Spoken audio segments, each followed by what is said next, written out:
ada sebagaimana ku ada, berdiri menghadap tahtamu Bapa. Semua karena anugerah-Mu yang telah selamatkanku. Ku hidup dalam segala kelimpahan, ku layak untuk melayani Tuhan. Semua karena anugerah-Mu tercurah bagiku. Besar anugerah-Mu, berlimpah kasih-Mu. Semakin hari semakin bertambah besar anugerah-Mu. Shalom saudara-saudara yang Tuhan Yesus kasihi. Di dalam Tuhan kita Yesus, berjumpa kembali dengan saya dalam khotbah online GPC Anugerah Bermazmur, Minggu 9 Januari 2022. Hari ini kita akan belajar kembali firman Tuhan. Mari kita merendahkan diri di hadapan Tuhan, meminta hikmat dan pengertian yang menolong kita untuk mengerti maksud dari berita firman Tuhan hari ini. Bapa, kuduskan pikiran kami, kuduskan hati kami, kuduskan seluruh hidup kami. Layakkan kami Tuhan untuk menerima berita firman-Mu. Kami membutuhkan darah Yesus untuk menyucikan kami, menyegarkan kami kembali, supaya firman yang kami dengar hari ini boleh benar-benar memberkati hidup kami, dan kami pun memberkati orang lain, karena berkat Tuhan yang telah diberikan kepada kami telah membuat kami menjadi kaya di dalam Engkau. Terima kasih Bapa, kami mengucap syukur untuk semua kebaikan-Mu dan kemurahan-Mu. Hari ini kami percaya Tuhan sudah menolong kami. Di dalam nama Yesus kami berdoa dan mengucap syukur. Haleluya, amin. Saudara-saudara yang Tuhan Yesus kasihi, saya percaya bahwa di dalam setiap perjalanan kita ada yang namanya kesulitan, masalah, persoalan, tapi juga ada hal-hal baik yang terjadi. Namun di dalam semuanya itu kita melihat bahwa ada kasih karunia Tuhan yang bekerja di dalam hidup kita, melingkupi kita, sehingga kita dapat melewati semuanya dengan pertolongan Tuhan. Hari ini kita pun bersama-sama menyadari kita hidup karena kasih karunia Tuhan. Namun sebagai manusia, kadang-kadang kita menjadi lupa, kadang-kadang kita menjadi orang-orang yang tawar dan tidak lagi hidup bersemangat, berkobar-kobar, berapi-api untuk melayani dan mengasihi Dia. Oleh sebab itu hari ini saya mau sampaikan satu tema firman Tuhan, yakni jangan lupakan kasih karunia-Nya.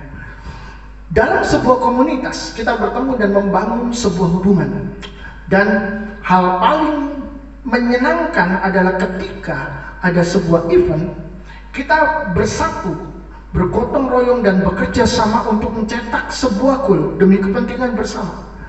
Dan ketika kita sering melakukan hal itu, maka saudara-saudara, rasa saling memiliki di dalam grup itu akan mulai terbangun. Dan kita mulai buat grup-grup WA, di mana kita bisa terhubung satu dengan yang lain. Tetapi hal yang paling baik dalam hubungan itu adalah ketika kita mulai saling menjaga, saling mengingatkan, bahkan saling menasihati satu dengan yang lain, agar orang-orang yang ada di dalam grup kita itu terhindar dari bahaya. Paulus sebagai seorang rasul yang paham akan Taurat dan kasih karunia Tuhan, juga memiliki komunitas yang melayani dan bertumbuh bersama-sama di dalam pelayanannya. Keberadaannya sebagai seorang pemimpin rohani tidak mengurangi kerendahan hatinya untuk menyapa mereka sebagai teman-teman sekerja atau orang-orang yang bekerja bersama-sama dengannya di dalam pelayanan Injil. Mari kita sama-sama melihat di dalam 2 Korintus pasal 6 ayat 1. Sebagai teman-teman sekerja, Kami menasihatkan kamu supaya kamu jangan membuat menjadi sia-sia kasih karunia Allah yang telah kamu terima.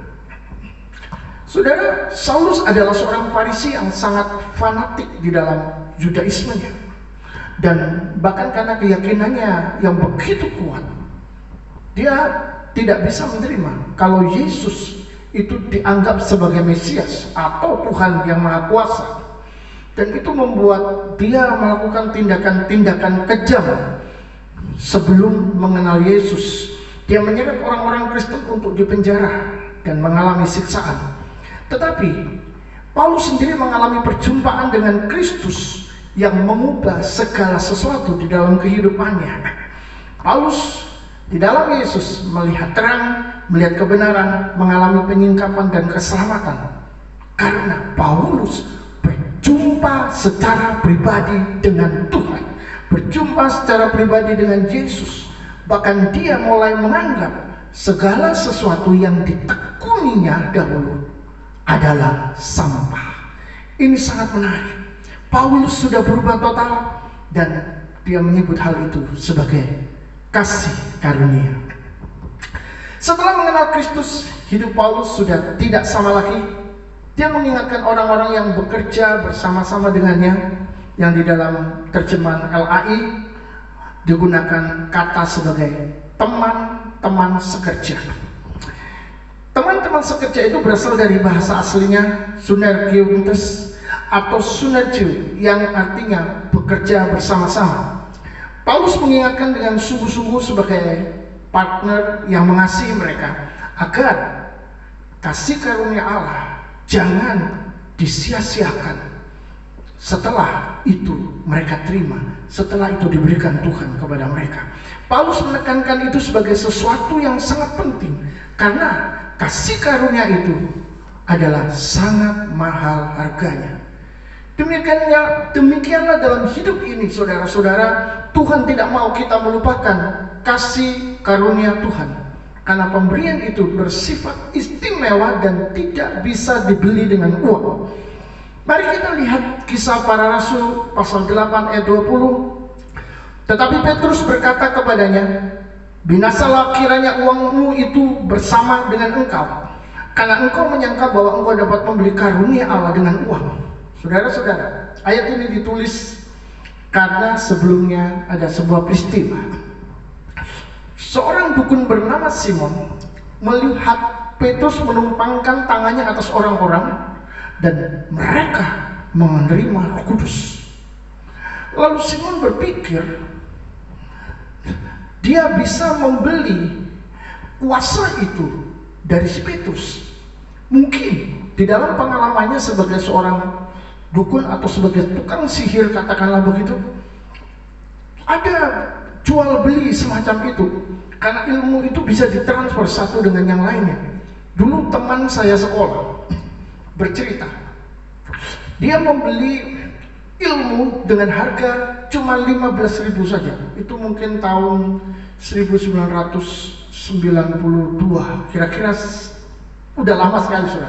Dan ketika dia membeli ilmu itu, waktu dia dipukul orang, tangan orang itu bisa meleset, saudara. Jadi dia tidak bisa dipukul orang. Wow, ilmu bisa dibeli, saudara. Tetapi yang ini berbeda. Ini adalah kuasa Roh Kudus. Ketika ditumpangi tangan orang-orang yang ditumpangi tangan oleh Petrus itu berbahasa roh.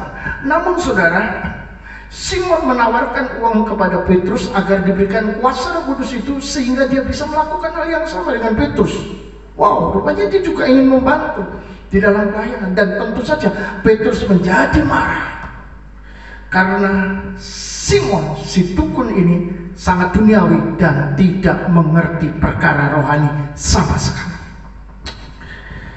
Saudara-saudara, melayani Tuhan dengan hati dan hidup ini juga tidak dapat digantikan dengan memberikan persembahan yang banyak kepada Tuhan.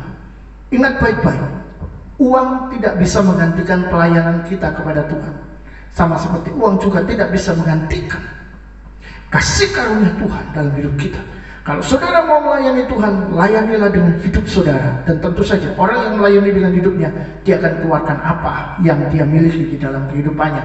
termasuk uang, termasuk harta dan lain sebagainya, pikirannya, waktunya dan lain sebagainya. Saudara, kasih karunia adalah pemberian cuma-cuma dari Tuhan kepada manusia berdosa yang tidak pantas menerimanya. Dan hal ini tidak ada di dalam agama manapun selain Alkitab. Apa sebabnya? Paulus menekankan kasih karunia di dalam surat Korintus ini kepada teman-teman sekerjanya.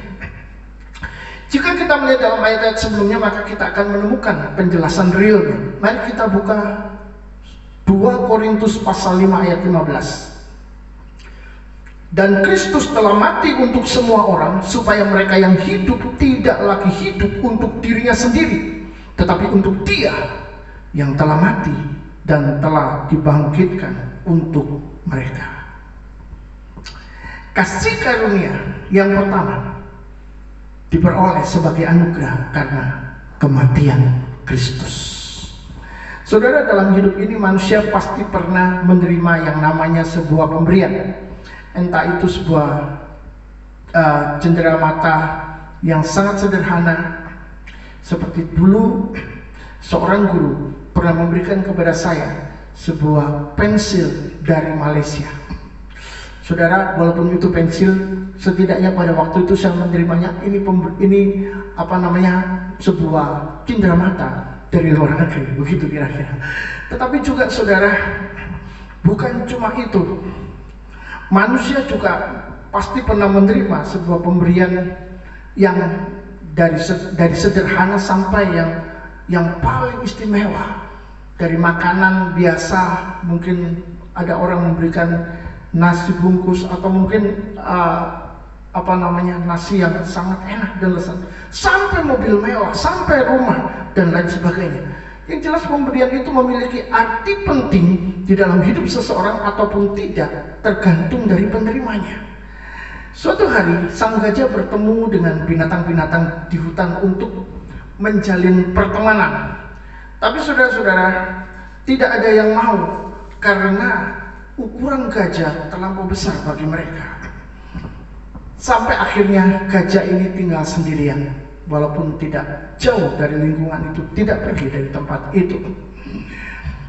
Sampai suatu hari, sekumpulan harimau datang ke sana. Dan harimau-harimau ini memangsa binatang-binatang yang tadinya tidak mau berteman dengan gajah. Hanya gajah sendirian yang hidup di sana. Andai kata mereka mau menerima pertemanan dengan si gajah, mungkin mereka tidak akan mati seperti itu. Setidaknya gajah akan melindungi mereka dan mengusir para harimau ini, saudara. Tetapi sayang sekali, hal yang baik mereka tolak dan akhirnya mereka harus kehilangan segala sesuatu.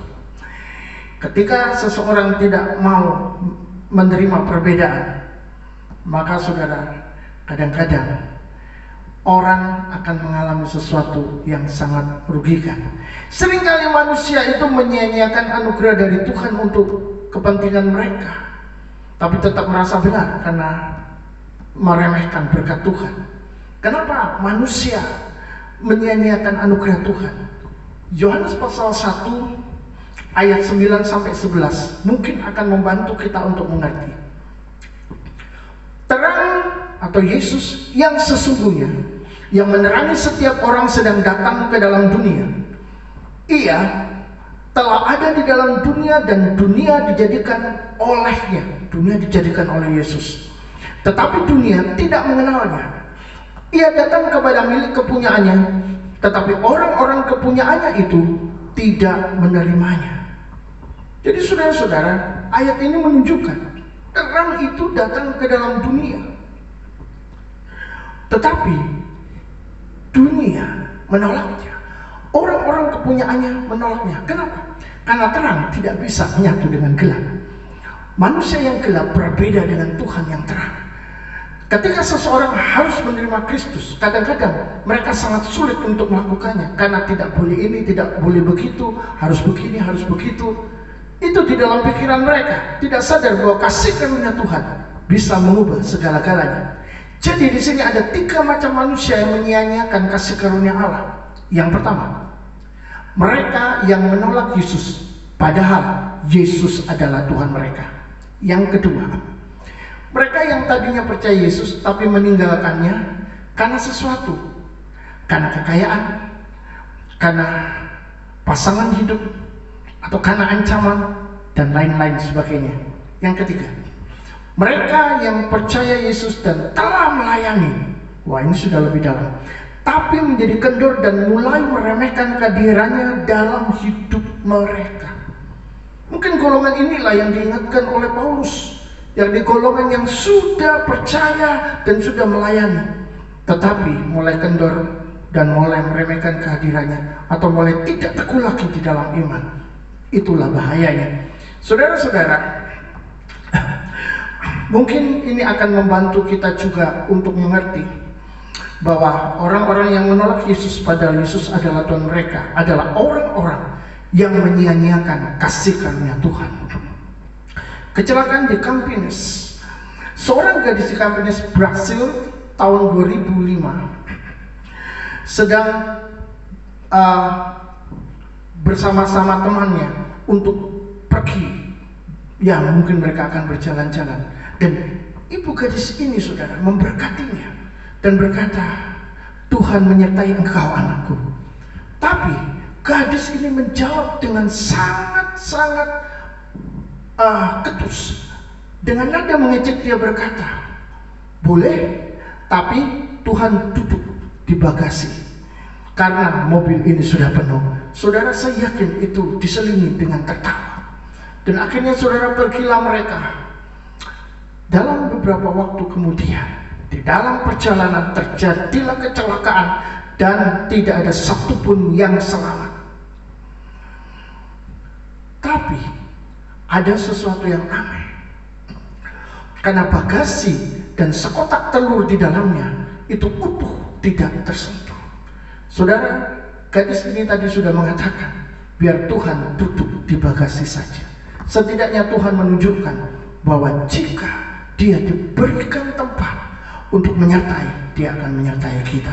Saudara-saudara, ini adalah sesuatu yang naks, tetapi satu hal kita harus belajar bahwa menyia-nyiakan kasih karunia tidak perlu harus sampai meninggalkan Yesus.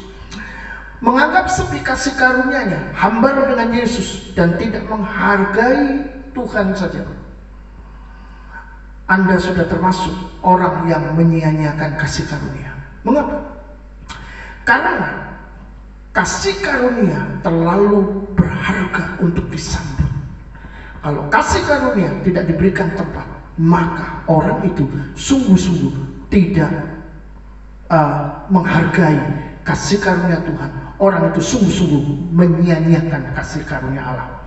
Saudara, kita akan belajar tentang kata-kata tentang pengorbanan yang tidak dihargai, supaya kita bisa sedikit mengerti, memiliki kepekaan, memiliki sensi terhadap apa yang kita lakukan dengan Tuhan di dalam hari-hari ini, atau hari-hari yang lalu, atau hari-hari yang akan datang. Bagaimana kita memperlakukan Tuhan. Suatu saat kamu akan merasakan bagaimana rasanya tidak dihargai. Ini kata-kata tentang pengorbanan yang tidak dihargai. Adakala seorang yang tulus memilih pergi ketika ketulusannya tidak dihargai. Yang ketiga, ingatlah, perjuangan seseorang akan selesai bila sudah tidak dihargai lagi. Orang yang tidak bisa menghargai orang lain, dia tidak akan pantas untuk dihargai. Saudara, kata-kata ini bukan dari Alkitab, tapi dari internet. Namun kata-kata ini bisa membantu kita untuk merefleksikan perasaan ketika kita tidak dihargai oleh orang lain. Atau lebih baik, ini bisa membantu kita untuk merenungkan kondisi orang lain ketika kita tidak menghargai mereka. Sangat penting dan sangat perlu untuk bisa memiliki perasaan ketika kita tidak dihargai. Sekarang mari kita bayangkan, Berapa banyak dan berapa sering kita tidak menghargai Tuhan. Orang yang tidak menghargai Tuhan adalah orang yang menyia-nyiakan kasih karunia Tuhan. Saat membuat batra atas perintah Tuhan, dia juga tidak dipercayai. Bahkan mungkin saudara, dia dicaci maki, diremehkan, mungkin saja dia dianggap orang gila. Apalagi ketika dia memasukkan binatang-binatang sepasang-sepasang, orang mungkin berpikir ini sangat aneh. Tetapi pada akhirnya hanya mereka yang percaya saja yang selamat di dalam batra itu. Karena ketika batra itu ditutup, tidak ada yang bisa membukanya. Tangan Tuhan yang menutupnya, dan hujan turun sangat deras, terus menerus sampai tingginya mencapai gunung, dan semua orang mati dibantai.